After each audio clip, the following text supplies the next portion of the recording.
Saludos hermanos y amigos, ¿cómo están? Dios les continúe bendiciendo. Es un gusto para nosotros pues comunicarnos con ustedes nuevamente a través de esta breve reflexión que esperemos que el Señor la transforme en crecimiento y fortaleza espiritual. Hemos venido hablando de pruebas, de persecuciones, hablamos de la fe, las promesas de Dios para aquellos que le hemos rendido nuestra vida al Señor Jesús. Hoy vamos a reflexionar en un tema que muy pocas veces se trata, que es el referente a superar el día malo. ¿Quién no ha tenido un día malo?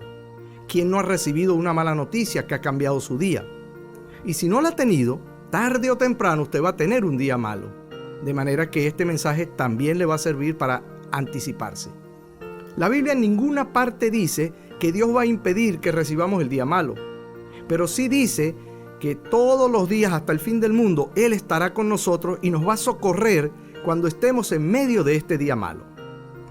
Nos toca entonces a nosotros enfrentarlo, superarlo, pero con la ayuda del Señor. Vamos a ver qué es lo que enseña la palabra de Dios en la carta del apóstol Pablo a los Efesios, capítulo 6, verso 10 al 13.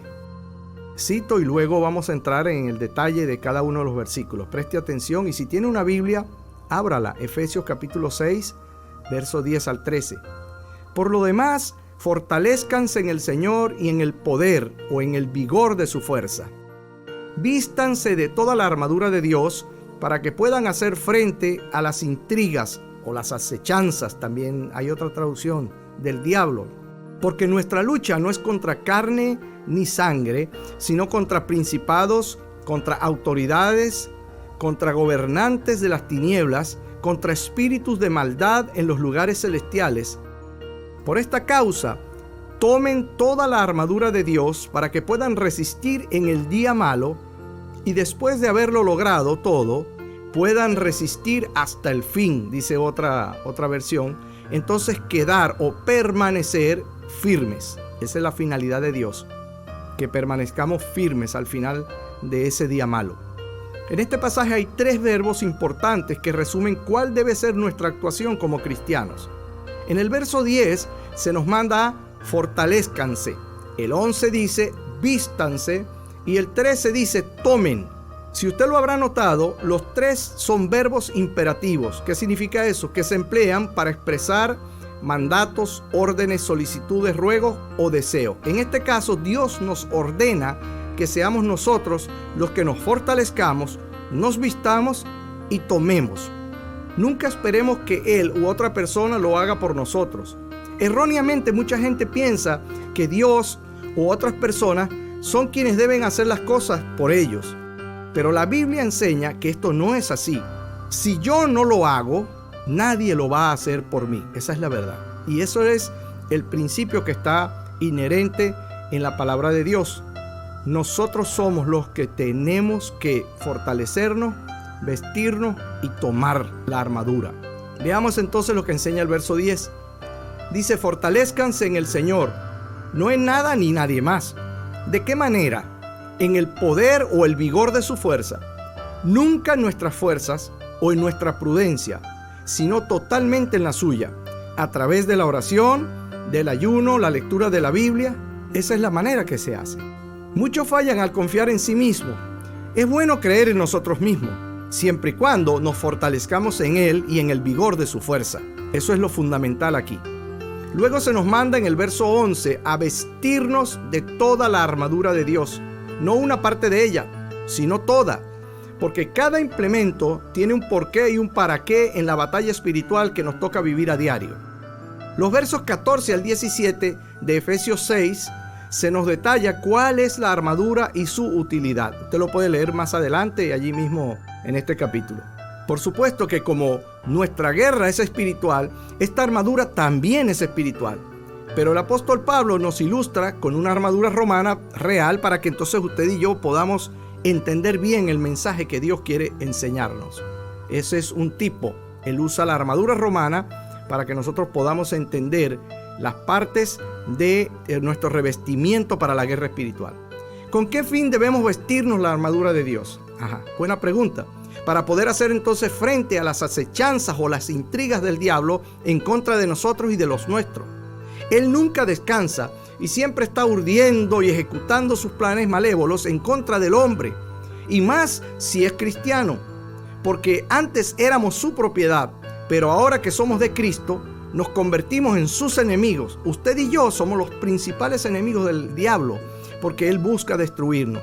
Él le teme a los hijos de Dios por el poder y la autoridad que Jesús nos delegó.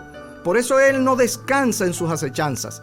Pero si nos vestimos con toda la armadura, no solo no podrá contra nosotros, sino que seremos su peor pesadilla. ¿Qué le parece? En vez de usted estar corriendo del diablo, el diablo tiene que correr de usted, porque el que está en usted es mayor que el que está en él o en el mundo. El verso es bien claro en señalarnos contra quién es nuestra pelea. No es contra seres humanos, sino contra los espíritus diabólicos que influyen en ellos para causar daño y dolor, y así hacer muchas maldades. Nosotros tenemos al Espíritu Santo, dado por la gracia de Jesucristo, a quien le ha recibido como su Señor y Salvador. Sin embargo, la gente que no tiene al Señor está influida y muchas veces poseída por estos espíritus de maldad. Así que no debemos orar contra fulana o contra sutano, sino contra los demonios que los manipulan por no estar llenos de Dios. Espero que le haya quedado esto bien claro. No es contra la gente su batalla, ni tampoco la armadura es para eso. Es contra los seres espirituales de maldad que los usan a ellos para afligirnos a nosotros. Los demonios, Satanás y sus súbditos atacan a la gente a través de otras personas. Entonces su guerra no es contra esas personas, sino contra los espíritus demoníacos que los influyen. Y el verso 13, que es donde queremos llegar, dice imperativamente: tomen toda la armadura de Dios. Nuevamente toda, no una parte. El 11 decía vístanse, pero ahora nos dice tomen. Allá decía vístanse la armadura, aquí nos dicen tomen la armadura. Significa tomar, en el original de la palabra de Dios, que deben tomarlo hacia arriba. ¿Dónde están las huestes de maldad? En los lugares celestes. Entonces es un tomar para arremeter hacia arriba, hacia donde están ellos pululando en el segundo cielo, para desde allí atacar a la humanidad. También significa recibir, también significa llevar. Entonces primero nos vestimos, luego tomamos la armadura para atacar y defendernos. Es la manera espiritual de resistir el día malo. Veamos el significado del adjetivo malo. Es importante aclarar que el día no es el malo en sí mismo, sino lo que ocurre en ese día. Por lo tanto, lo malo aquí es el suceso, no el día. Es lo que sucede en ese día. Hay dos palabras en griego para malo en el Nuevo Testamento. Preste atención porque aquí hay bastante sabiduría y revelación. La primera palabra es kakos, que significa la maldad de pensamientos, de carácter, el actuar de una persona. Ese kakos tiene que ver con nosotros. Y la otra palabra que traducen como malo es poneros. ¿Qué significa poneros? Es la aplicación que tenemos en el versículo 13 que estamos tratando. Se usa solo para Satanás y tiene su traducción correcta como el maligno o las acciones malas del diablo. Aquí en el verso 13 de Efesios 6 se refiere a poneros, es decir, a las cosas malas que produce el diablo, que trae el diablo o los ataques del diablo. ¿Me entiende? No es la mala conducta de una persona, sino el ataque del diablo a través de sus maldades. Eso es importante que quede claro para que usted sepa por qué el apóstol Pablo usa esta palabra, este adjetivo, en vez del otro, porque no se está refiriendo a los seres humanos, sino al ataque del diablo contra los seres humanos. Entendemos entonces en este pasaje que las maldades de Satanás son aquello que es dañino, el efecto o la influencia de la maldad, algo calamitoso, enfermo pero por enfermedad proveniente del diablo, trastada, mala noticia, perverso, maligno, malvado y cosas malas. Todo eso significa eso que está inherente a ese adjetivo que tiene que ver solo con Satanás. En resumen, todas las acciones de Satanás contra nosotros implican que use a seres humanos cercanos a nosotros, pero no son ellos, sino la influencia perversa del diablo a través de ellos. Si le queda claro, sería una gran bendición, porque a mucha gente no le queda claro, ¿sabe? Para que entonces usted no esté arremetiendo contra la gente, sino contra los espíritus. La armadura es espiritual porque la guerra es espiritual. Entonces entendamos esto bien claro para que pisemos tierra y sepamos contra quién y contra qué estamos peleando. El día malo, entonces, es el día cuando el enemigo nos ataca. Después de enfrentarlo y resistirlo con la armadura de Dios y el poder de la fuerza del Señor, entonces podamos estar firmes y estar permanentes hasta el final y salir airosos sobre esa prueba que vino contra nosotros, que se inició en ese día malo. Le voy a poner un ejemplo. Día malo para la humanidad fue cuando crearon en un laboratorio y diseminaron desde China el nuevo coronavirus, o conocido como el COVID-19. Dios creó los virus, ¿sabía usted? De hecho, son necesarios para el equilibrio de la naturaleza, pero no el COVID-19. Ese salió de la mente del diablo a través de los científicos que se prestaron para manipularlo genéticamente y causar esta pandemia. Día malo para la persona, entonces, es cuando se contagia. Sin embargo, si lo enfrenta con el poder de la fuerza de Dios, saldrá victorioso de esa diabólica enfermedad que hasta el día de hoy no cuenta con una vacuna confiable, porque las que están produciendo no son de confiar. Entonces, hay un día malo para la humanidad cuando diseminaron el virus, y hay un día malo para la persona que recibe el virus. Sin embargo, en ambos casos, la batalla es espiritual y la victoria también. Es necesario que entendamos entonces que todo el consejo de Efesios 6 es para resistir y vencer el mal que nos llega en el día malo. El Señor nos dotó de lo necesario para salir airosos, pero si usted no ha puesto su vida en las manos del Señor, está desarmado e indefenso.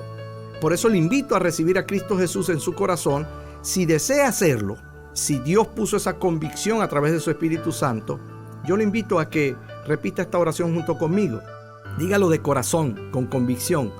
Padre nuestro que estás en los cielos, reconozco que he pecado contra ti y me arrepiento de corazón. Le pido a Cristo que limpie todos mis pecados con su sangre derramada en la cruz por amor a mí. Lo recibo en mi vida como mi único Señor y Salvador. Te ruego que me llenes del Espíritu Santo. Gracias te doy, Dios, en el nombre de Jesús. Amén. Usted se acaba de convertir en un hijo o en una hija de Dios. Ore cada día al Padre en el nombre de Jesús. Lea la Biblia para que se alimente y alimente su espíritu. Busque la ayuda de algún cristiano maduro o tal vez de la persona que te envió este mensaje. Si deseas, puedes escribirme al correo pastor@elionmargarita.com. Ese Elión es con Y, te repito. pastor@elionmargarita.com. Estoy para servirte con todo el amor del mundo. Te saludo a tu amigo, el pastor George Dumas, desde la isla de Margarita, Venezuela. Bendiciones.